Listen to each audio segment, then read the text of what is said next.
To keep me by his side, my father raised a child husband for me, just waiting until we came of age to marry. But who would have thought that after one trip to the capital for official duties, 10 years of effort would be snatched away by the imperial family. At the banquet, the emperor's most favored third princess stood up gracefully and bowed. Your daughter humbly requests father emperor to grant a marriage. Hearing this, I curiously raised my head, hurriedly swallowing the food in my mouth, eager to hear which young man she had chosen. Who knew her red lips would part and utter that name? I have taken a liking to Chu Minglang. Before the emperor could speak, I shot to my feet. No, my name is Su Wei, the only daughter of General Su Wenyuan of the northern frontier. My mother passed away early, so I became the apple of my father's eye. It's no exaggeration to say he doted on me to the bone. The moment I was born, he made a vow. My daughter's husband must be cultivated from childhood. To choose a worthy husband for me, he adopted over a dozen orphans, personally trained them in martial arts, and required that the chosen one be willing to stay by my side in the north. After a year of careful observation, he selected Chu Minglang, a handsome boy a few years older than me. To deepen our bond, when I had just turned 1, my father betrothed us. From then on, Chu Minglang took on the role of my future husband. The first thing he did in that role was hold my hand and teach me to walk. Because he had always been there from the beginning, in my mind he was like my father, a necessary part of life. We grew up in the northern frontier, open and straightforward. I often declared in front of my father, when I come of age, I'll marry Minglangij. My father would laugh loudly. Yes, but you must grow up first. Minglangij would smile beside him. I prayed in my heart for the three of us to stay together forever. But before I could grow up, everything changed. The emperor summoned my father back to the capital. He brought both me and Chu Minglang. Before the banquet, while my father met the emperor, Minglang and I wandered nearby. We saw a girl flying a kite, a beautiful butterfly soaring into the sky. I was mesmerized. Suddenly, the string snapped, and the kite got stuck in a tall tree. Seeing the girl anxiously stamping her feet, I couldn't bear it. Minglangij, help it, please. He quickly climbed the tree, retrieved the kite, and handed it to me, never even glancing at the girl. But she noticed him. She smiled faintly. I am the third princess, most beloved by Father Emperor. We'll meet again shortly. At the banquet, Minglang and I sat together. I gestured for him to eat more. He smiled, patted my head, and put food on my plate. It was a perfectly fine meal, but the third princess suddenly stirred things up. I cried and said, Princess, I helped you retrieve your kite. How can you turn around and snatch my husband? The third princess hurriedly shook her head at the emperor, looking innocent as she explained, Father Emperor, it's not like that. It was young Master Chu who helped me. I cried as I explained that he only went because he listened to me. Thus, the joyful banquet became awkward, turning into a scene of me and the third princess competing over one man. Chu Gongzi, what do you think? The empress asked with a smile. In her eyes, it was clear that the third princess and Chu Minglang were better matched. Chu Minglang answered politely, I was betrothed to Miss Su since childhood. After saying only that one sentence, he said nothing more, which made me extremely anxious. In my heart, I shouted, Minglangij, say more. Say that you will marry no one but me. But Chu Minglang just stood there, not saying another word. The empress nodded, thinking that Chu Minglang's heart was not with me. The emperor received the signal and said to my father, General Su, my daughter has taken a liking to your son-in-law. Could you bear to part with him? I was just about to say no again, but my father pressed down on my hand, stopping me. He said, Minglang is both my son-in-law and like a son to me. Wei is still young and does not understand matters between men and women. It is Minglang's fortune to be favored by the third princess. What? I looked at my father in disbelief, but he lowered his head and avoided my gaze. I started crying too. Unlike the third princess's restrained tears, I wailed loudly. The empress, unable to bear it, comforted me. Wei, your Minglangij will always be your brother. He will protect you as a sister. Although I was young, I was not easy to fool. I immediately asked, if Minglangij becomes my brother, then who will be my husband? The empress looked a bit embarrassed and glanced around before suddenly saying, how about I ask the emperor to grant you the sixth prince as your husband? At those words, the chubby boy beside her put down the dumpling he had been focused on eating and looked at her in shock. Mother, the emperor was very pleased. Laughter, excellent. The sixth prince is the same age as you. That would be a suitable match. I pouted and was about to object. The sixth prince was short and fat. How could he compare to the handsome and elegant Minglangij? But my father squeezed my hand, not allowing me to speak further, and forcibly pulled me to kneel and kowtow in thanks. My father only went to the capital to report for duty, and in the time it took me to tag along, the imperial family had swapped out my future husband. Thinking of this, I couldn't help but cry and complain. The sixth prince isn't suitable. Not only is he fat, he's also a prince. Can he come back to the northern frontier with us? But my father wouldn't let me speak further. Not long after Chu Minglang was betrothed to the third princess, he moved into her residence. This was arranged by the empress, saying it would allow the two to cultivate their feelings before marriage. My father only frowned slightly before agreeing. Before leaving, he instructed Chu Minglang, you grew up in the northern frontier, rough around the edges. The princess is a delicate, noble lady. You must treat her with care. After Chu Minglang knelt and thanked my father, I felt reluctant to part with him and followed him step by step. Minglangij, don't go, okay? Let's go back to the northern frontier together. His expression was calm. He patted my head and said, grow up well, little Wei. Seeing that he truly treated me differently from the third princess, I suddenly wanted to cry. The empress was right. Chu Minglang treated me well, but only as a younger sister. After he left, I found no joy in anything and urged my father, let's go back quickly. I don't want the sixth prince. There are still other boys in the northern frontier. Just pick another one for me. Once we choose one, we'll never come to the capital again. The three of us can stay in the northern frontier forever. offer, but my father said no. The sixth prince was granted by the emperor, who would dare refuse? Besides, the empress has sent word that we should stay longer. She will frequently send the sixth prince over so you can get to know each other. When I heard the sixth prince would come, I thought of his chubby appearance and missed Minglangage even more. Whether I liked it or not, the little chubby prince still came. He wasn't shy at all. As soon as he saw me, he warmly called out, "Wayamimi." Looking at him up close, I really wanted to cry. Why was his face so round, so plump? The empress was too much. She took away my handsome Minglangage and replaced him with this chubby boy. I wanted to return him and get Minglangage back. My heart churned with grievance and anger, and my expression turned unpleasant. Seeing this, his eyes dimmed slightly, but he still said, "Where do you want to go? I can take you." I didn't want to talk to him. "I don't know anyone here. I don't want to go anywhere. You can leave." But he didn't give up. Then, "Do you want to visit the third princess's residence? I have a token." Okay, he knew exactly how to tempt me. I really wanted to see Minglangage. Since he gave me what I wanted, I found him more agreeable and felt less resistant. When he said let's go, I followed him. At the third princess's residence, the sixth prince skipped the announcement. "If we report it, people will follow us. It's inconvenient. I'll take you around." He led me through winding paths. "The third sister likes growing flowers and plants. I'll take you to pick some." I looked at him and thought, girls like pretty flowers, and I was no exception. The thought of picking flowers made me happy. For the first time, I felt he was actually a bit cute. Along the way, we saw all kinds of flowers that didn't exist in the northern frontier. He was very attentive. Whenever I looked at a flower a bit longer, he would pick one for me. By the time we reached a rock garden, I was holding a large bouquet, fragrant and beautiful. Seeing 3 streams of water flowing down the rocks, I was about to cry out in amazement. But the chubby prince suddenly pulled me behind the rocks and covered my mouth, signaling me to stay quiet. Someone was approaching. Through the gaps in the rocks, we looked outside. It was the third princess, and Chu Minglang, the sixth prince, covered my mouth. "Did I just hear someone calling Minglangage?" the third princess said. "You must have misheard. In your residence, aside from you, no one would call me that," Chu Minglang replied. "That's true." As soon as she finished speaking, he pulled her into his arms and held her tightly. The third princess let out a soft sound. I froze. The chubby prince beside me also stiffened. The next moment, Chu Minglang lowered his head and pressed his mouth against hers. He even stuck out his tongue, long and frightening, and yet the third princess actually opened her mouth to let him in. The two of them were like entwined creatures. The sixth prince and I were both stunned. I didn't dare breathe. Neither did he. After what felt like forever, when we were almost suffocating, Chu Minglang finally released her and left with his arm around her. Only after they were gone did we crawl out from behind the rocks. We looked at each other, both completely dazed. Neither of us spoke. We silently lowered our heads and walked toward the gate. After returning to the residence, the sixth prince greeted my father and left. I told my father everything we had seen. "Father, my head hurts." He sighed. "It's my fault for not teaching you. When you see something like that, you should close your eyes. That's not for children to watch." "I don't understand," I said. But he continued, speaking to himself. "Sai, I shouldn't have chosen someone so much older than you. He's already at the age of seeking love, while you're still so young." Then he muttered again. "It's not his fault. Asking him to wait for you was too hard." I didn't understand what he meant. The next day, the chubby prince came again. We were temporarily staying in a residence arranged by the emperor. There was a fish pond, and we sat by it. I held 2 steamed buns and handed him one. I tore pieces to feed the fish, and he followed my lead. We stayed silent until the buns were gone. Finally, he spoke hesitantly. "My third sister and her consort, they're adults. They're about to get married, so they can do that." Then he added, "When 2 people who are going to marry behave like that, it means they get along well. It's a good thing." The empress had clearly explained more to him than my father had to me. "So when people grow up and get married, they have to do that?" I asked. I thought it looked disgusting. Even if I married him in the future, I definitely wouldn't do something like that. He said weakly, "I don't know either." We both fell silent again. We were just children. We couldn't process something like that. But at that moment, I seemed to understand Minglangage a little. My father said the sixth prince was about as tall as 3 blocks of tofu stacked together, and I was only slightly taller than that. We weren't adults. Minglangage treated me well, but he had never treated me the way he treated the third princess.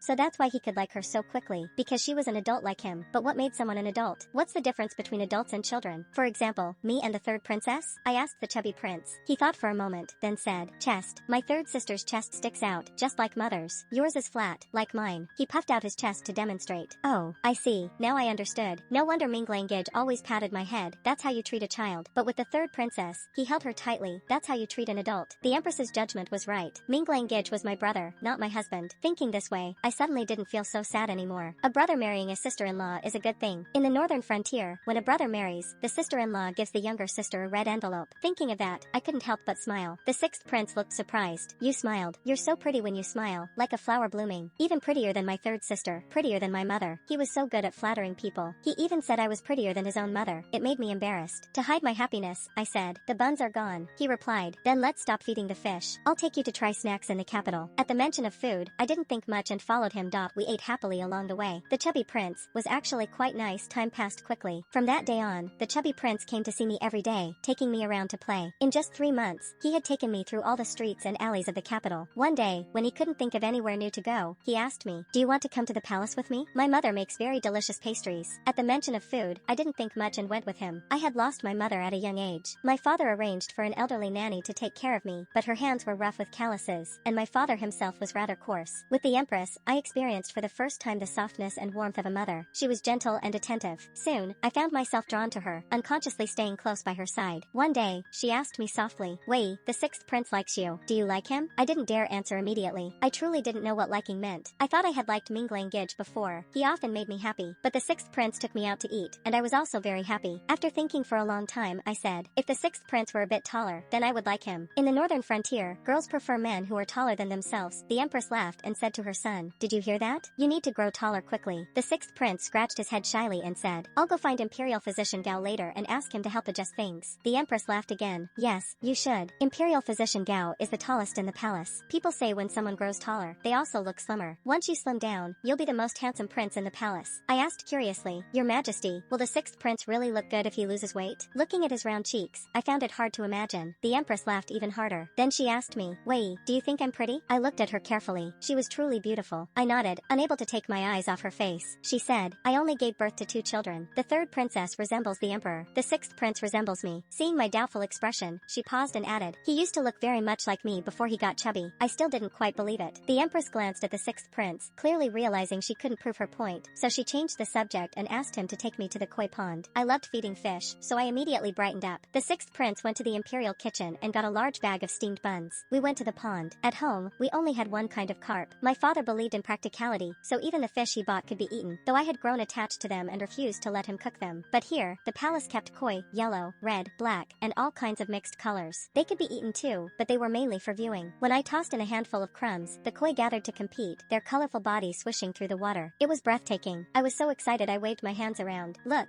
that one with the gray head and golden body, it eats the fastest. And that one, the red one, so vibrant. I'll throw some more over there." Just as I was enjoying myself, a voice suddenly sounded from across the pond. Well, isn't this the daughter of General Su? Your handsome fiancé was taken by the third princess, and now you've been given to the not-so-good-looking sixth prince. I'm actually quite pleased to see it." A group of people approached. At the front was a boy, older than us, but younger than Chu Mingling. "Who's that?" I whispered. The sixth prince glanced at him, his expression darkening as he lowered his head. "Second brother." So this was the second prince. My father had warned me before. Most of the emperor's children were fine. If I met them, I could greet them politely or leave if I didn't want to interact. But if I encountered the second prince, I had to be extremely cautious. Personally, I preferred using my fists, but I didn't dare tell my father that. Now, facing the second prince's mocking gaze, a surge of anger rose within me. I grabbed the sixth prince and said in a low voice, "I'm going to beat your second brother up. He's a prince, and I'm a general's daughter. If I hit him, I'll probably be punished. Will you back me up?" The sixth prince froze. Seeing that I was serious, he began to sweat. After a long moment, he finally made up his mind. "Go ahead and hit him. If he insults me, that's one thing, but you are General Su's daughter. That's unacceptable. I'll back you up. If I can't handle it, my mother will." "Alright." I grinned. I set down the buns, stood up, and loosened my wrists and ankles. Before the second prince could even understand what I was about to do, I launched at him like a storm. Before the second prince could react, I had already unleashed a flurry of blows. I used my best technique, the jade hand fist. In the blink of an eye, he was beaten until his face was bruised and swollen. When he finally came to his senses and tried to fight back, the sixth prince, who had been standing there stunned, suddenly rushed forward and shoved him hard in the lower back. The second prince lost his balance and staggered toward the pond. At that exact moment, I reached my final move, spinning and delivering a powerful chain kick, and sent him straight into the water. The entire sequence took only a few minutes. Everyone present stood frozen in shock. By the time they snapped out of it and started shouting to save the second prince. The sixth prince had already grabbed my hand and dragged me away at full speed. He ran much faster than I expected. As we ran, I said, "Thank you." I hadn't expected the chubby prince to be so loyal. Hearing my thanks, he pulled me along even faster. We ran, panting, all the way back to the Empress. Before we could even catch our breath, we hurriedly told her everything that had happened. I thought she would scold me for causing such trouble and dragging the sixth prince into it. But instead, the Empress burst into loud laughter. "Wei, yes? Excellent. Well done, Su Wei. You are exactly the daughter-in-law I want. Your Majesty, I don't think I can be your daughter-in-law. I'm supposed to stay with my father." The Empress paused, then laughed. "Oh, you want to bring your father along when you marry? That's no problem." I suspected she didn't quite understand what I meant. I looked at the sixth prince. He was staring at me with pure admiration. Fine, I thought. These two must have been suppressed by palace rules for too long, finally getting a chance to vent. That night, we stayed in the Empress's palace. I expected a huge commotion. Surely the consort, second prince's mother, wouldn't let this go. But by the next morning, nothing happened. The Empress told us what had occurred. The consort had gone to the Emperor overnight, exaggerating the incident and demanding punishment for me and the sixth prince. But the Emperor, who usually favored her, became furious. He pointed at her and scolded, "Your son has bullied the sixth count countless times. Do you think I don't know? Now he dares to bully the sixth's fiancée? That is General Su's precious daughter. If you continue twisting the truth and indulging him, I will depose you. Get out. The consort had never seen the emperor like this. Terrified, she fled back to her palace. The second prince, upon hearing this, immediately lost his arrogance. The emperor might favor her, but not without limits. Because of this, the empress was so delighted she barely slept all night. The next morning, she personally made 6 kinds of pastries for us as a reward. I was surprised. Your Majesty, didn't you say the sixth prince needs to lose weight? She waved it off. It doesn't matter for one meal. You two performed so well yesterday, you must be rewarded. Alright then, who would have thought that the dignified and graceful empress had such a side? She then said to her son, my child, this future wife of yours can stabilize the world. I need to adjust how I raise you. I was busy eating buns and didn't understand. Your Majesty, what are you adjusting? She just smiled and handed me a piece of purple sweet potato cake. I immediately buried my head in eating again. When my father heard about what I had done, he said, we need to leave quickly. The empress said we don't need to be afraid, I replied. He sighed. The consort is the prime minister's daughter. That old fox is cunning. Even if they don't dare act openly, they'll use underhanded methods. It's impossible to guard against. It was the first time I had seen my father like this. I asked, Father, you're a great general. Are you afraid too? He sighed again. We are strong dragons, but we cannot defeat local snakes. Just then, news came from the northern frontier. Barbarians had been making incursions. My father reported to the emperor, received approval, and we set off to return home. Before leaving, the sixth prince was very reluctant to part. He said to me, in 5 years, I will come to the northern frontier to find you, and marry you. I nodded. I calmly accepted that he would likely be my future husband. I no longer disliked how chubby he was, but I didn't take his words too seriously. After all, I had heard promises like that before, and the one who said them had met someone else and married her without even trying to resist. The sixth prince was a prince. He would meet even more people in the future. After returning to the northern frontier, I ran freely across the vast land, and all the gloom I had felt in the capital quickly disappeared. When it became known that Chu Minglang had become the princess's consort, the boys my father had raised were overjoyed. They all thought they now had a chance to be chosen again as my husband. But my father said, no more choosing this time. We'll let things take their course. Whoever has the ability to win Wei's heart will be the son-in-law. That statement gave everyone a chance. The boys surrounded me constantly. I found it exhausting. But later, I realized that spending more time with boys wasn't a bad thing. It helped me understand what men were like. I took the opportunity to get them to talk and learned a lot from them. 5 years passed. The dozen or so boys had all become my close friends. During that time, when they learned that I had been verbally promised to the sixth prince by the emperor, although it wasn't certain, they all withdrew their intentions and treated me wholeheartedly as a younger sister. From them, I learned many things, especially in the past 2 years, as the older ones began to marry. Watching how they treated their wives, I completely understood Chu Minglang's earlier feelings and regrets. Not even a trace of confusion remained. When you were not yet born, I was already grown. When you were born, I was already past youth. Now that I had grown up, I finally understood what my father meant when he said waiting for me would have been too hard for Chu Minglang. He had physical needs. It truly would have been difficult. And his feelings for me were never romantic. If I put myself in his place, taking care of a small child out of responsibility, I could do that. If the child were obedient and lovable, I would like them. But romantic attraction? That would never exist. Romantic love requires a mature body. Soon, my father was to return to the capital again. The emperor, considering his age, allowed him to report only once every 5 years. This time, he brought me along again. I don't want to go, I said. The sixth prince said he would come find me, but my father said, it was the empress who sent word, you must come. Fine. Whether I came or went, it was always decided by the imperial family. On the journey, I became unusually quiet. Last time we went to the capital, we lost someone. This time, if nothing unexpected happened, I would marry the sixth prince. For my father, it meant losing someone again. When he returned alone, how lonely would he be? From the moment I was born, he had hoped to recruit a son-in-law so that I could stay by his side forever. But fate had other plans. The husband he raised became a royal consort, and his daughter would become a prince's wife. People cannot fight destiny. Sigh, who knows what will happen this time in the capital? My father sighed. It was clear he was thinking the same thing as I was. The capital had never been a place of lasting peace, but we never expected. This time, the unrest would be so overwhelming. Before we even arrived, a scout rushed in with urgent news. The already dark-minded second prince had grown even more twisted over the past 5 years. He had found a beautiful woman skilled in martial arts and secretly sent her into the crown prince's residence as a concubine. The crown prince was caught off guard. His leg was broken, so badly that he would limp even while walking in public. Afterward, the woman disappeared. The emperor was furious. Everyone knew it was the second prince, but no evidence could be found linking him. The crown prince could no longer remain heir, but the emperor did not choose the second prince either.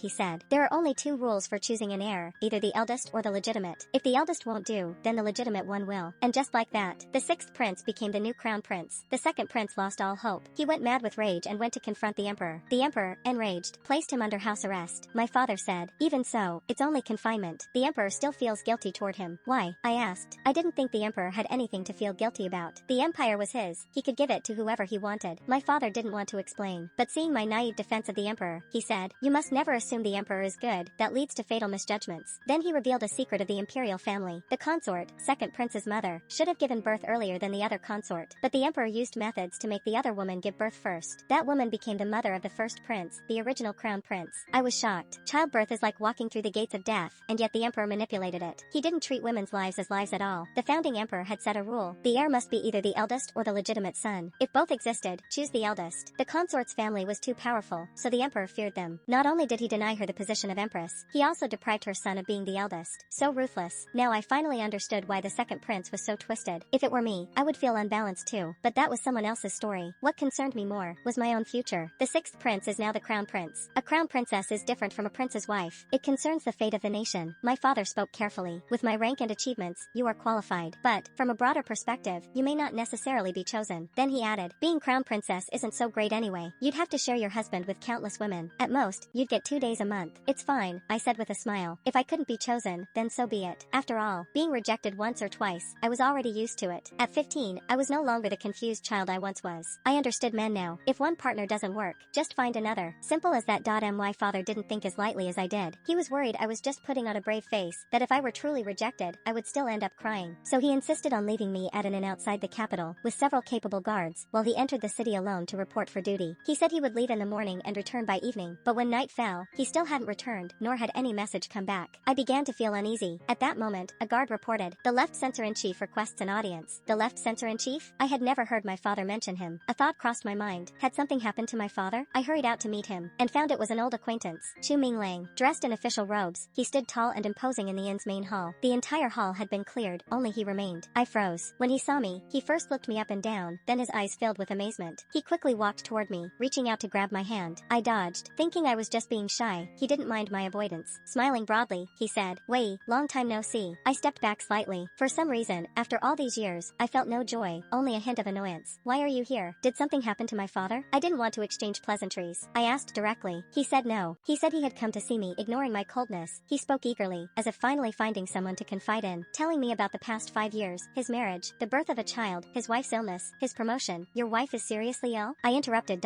He looked awkward. It's not exactly a serious illness, just a severe infection after childbirth. It left lasting effects. It doesn't affect daily life, but she can no longer engage in marital relations. What? I was shocked. There was such a condition? Who would dare give birth then? Wouldn't that mean being abandoned by one's husband afterward? He continued. I stayed by her side for 4 years, never leaving her, caring for her attentively. She was deeply moved. This year, she personally requested permission from the emperor and empress. The emperor allowed me to enter official service, and the empress permitted me to take another wife. What? So he had endured for 4 years waiting for this. My father had said waiting would be too hard, but here was proof otherwise. But something else caught my attention. Another wife? The empress allowed that? She's the third princess's mother. How could she bear to let her daughter become a concubine? He grew embarrassed, his face reddening. The third princess will always be the principal wife. Oh, so you mean taking a concubine? That made sense. As long as it didn't threaten the princess's status, it would be acceptable. Looking across the capital, he could choose from the daughters of officials, even those of lower rank. Congratulations, Minglang Gij, I said. You've married a princess, gained official rank, and now can enjoy multiple wives. You've really profited. By the way, did you and the third princess have a son or a daughter? At the mention of the princess's illness, I felt only a faint trace of pity. If anything, a thought flashed through my mind. Stealing someone else's man, perhaps this is retribution. But toward Chu Minglang, I was genuinely happy for him. From what I had learned from the boys in the northern frontier, men, if conditions allowed, generally desired both a virtuous wife and beautiful concubines. I had once argued against that, using my father as an example, but they said my father was an exception because he had found true love, and marrying a princess was also an exception. So Chu Minglang, who couldn't wait before, had endured 4 years, and only took a concubine with his wife's consent. Among men, that wasn't considered bad, since he wasn't bad, and had once cared for me. I was happy for him, but he just looked at me, not answering my question. I felt something was off. Minglang Gij, why did you come to see me? Did you want me to help you find someone from the northern frontier? But our girls probably wouldn't want to come. The capital has too many rules. He hesitated before finally speaking. Wei, I remember when I was betrothed to the princess, you cried for a long time. Thinking back, I felt a bit embarrassed. Yes, I was young. I thought a brother should belong to me, and couldn't accept him having a wife. He pressed on. Wei, are your feelings toward me really just that of a sister? Only then did I realize something was wrong. What do you mean? Are you here to ask me to become your concubine? The thought alone filled me with humiliation. I clenched my fists. No, it couldn't be that disgusting. I had treated him like a brother, and he wanted me to become his concubine, even though we once had a betrothal. Even though I had grown up now, did he forget who I was? I was the only daughter of General Su, and I was also verbally promised to the sixth prince, now the crown prince. I must be overthinking this, but under my incredulous gaze, his eyes began to flicker. He spoke haltingly. It would only be a concubine in name, but in my heart, Wei, I would treat you as my wife. I would stay with you, care for you, and have children with you. Wei, for the sake of our past, will Will you continue our bond? I felt sick. I couldn't even find the right words to curse him.